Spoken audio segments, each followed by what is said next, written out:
All right, folks, strap in for a little bit of a history lesson, just to provide some context for where Recovery Zone comes from.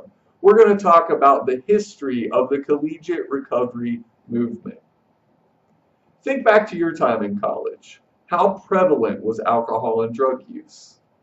As some of you might know, college campuses are traditionally known as abstinence hostile environments for all students, but this is especially concerning for students who are in recovery.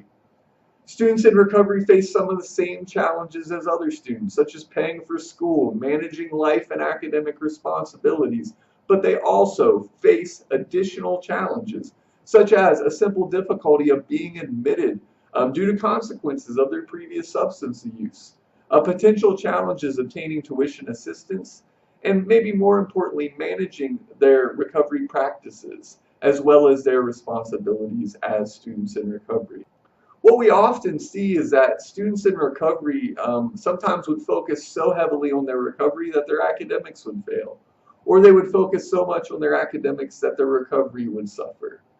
As a result, the first wave of collegiate recovery programs emerged in 1977 at Brown University. And collegiate recovery programs are now known as a supportive environment within the campus culture that reinforces the decision to disengage from addictive behavior and is designed to provide an educational opportunity alongside recovery support to ensure that students do not have to sacrifice one for the other. After Brown University, we saw the emergence of three additional collegiate recovery programs at Texas Tech University, Rutgers University, and Augsburg College, which became the pillars of the collegiate recovery movement.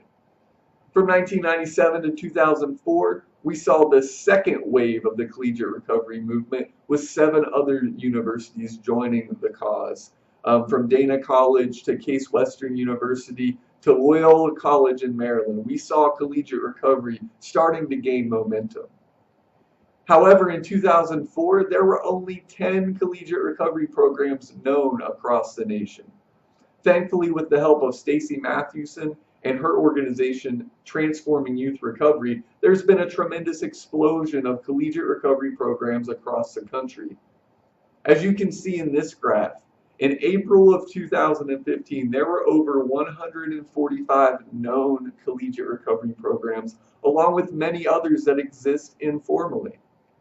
So there are four essential ingredients to a collegiate recovery program, and these include university dedicated staff, a physical dedicated space on the university campus, dedicated programs specific to supporting recovery on campus, and then a community of support, a community of students who offer each other peer support.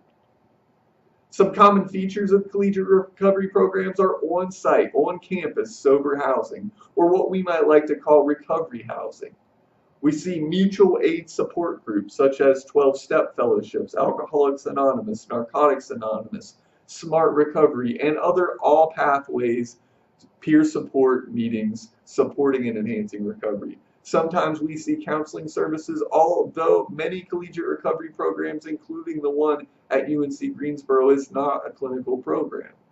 We see recovery-friendly social spaces and a supportive social community to enhance the educational and recovery outcomes. I think you're starting to see a theme that it's not just about focusing on recovery and enhancing recovery, although that's an important part. It's also about enhancing the academic success and enhancing and investing in the contributions that these students in recovery are going to make to the UNC Greensboro community. One of the premier organizations for the collegiate recovery movement is the Association of Recovery in Higher Education. And this is the organization that's responsible for solidifying the collegiate recovery movement.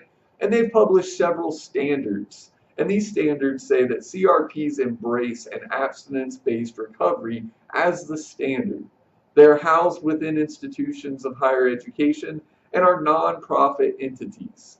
They have paid, qualified, trained, ethical, and dedicated professionals who support students in recovery.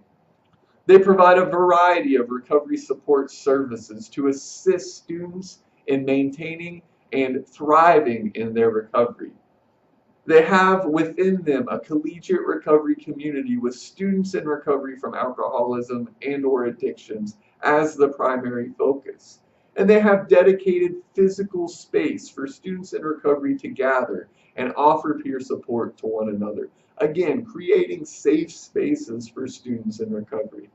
Although fairly new, the early outcomes of collegiate recovery programs are very encouraging. Typically, students in collegiate recovery programs have higher grade point averages, higher retention and graduation rates compared to the general student body.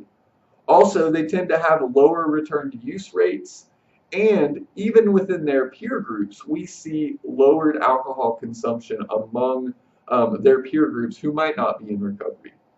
And something I think is really important to point out from a recruiting standpoint is that 43% of students already in collegiate recovery programs report that they chose the program they did because of the collegiate recovery program at the university. As a result of this national movement, North Carolina caught on. During the 2014-15 academic year, UNC Greensboro was one of 6 public institutions of higher education within the North Carolina system that received a grant from the North Carolina Division of Mental Health, Developmental Disabilities, and Substance Abuse Services to develop a collegiate recovery program. As a result, Caroline Pegram and myself, along with several students, were hired to create the first ever collegiate recovery program at UNC Greensboro, what is now known as the Spartan Recovery Program, or SRP. So now let's take a moment to complete a brief quiz just to see how you are following along with this information.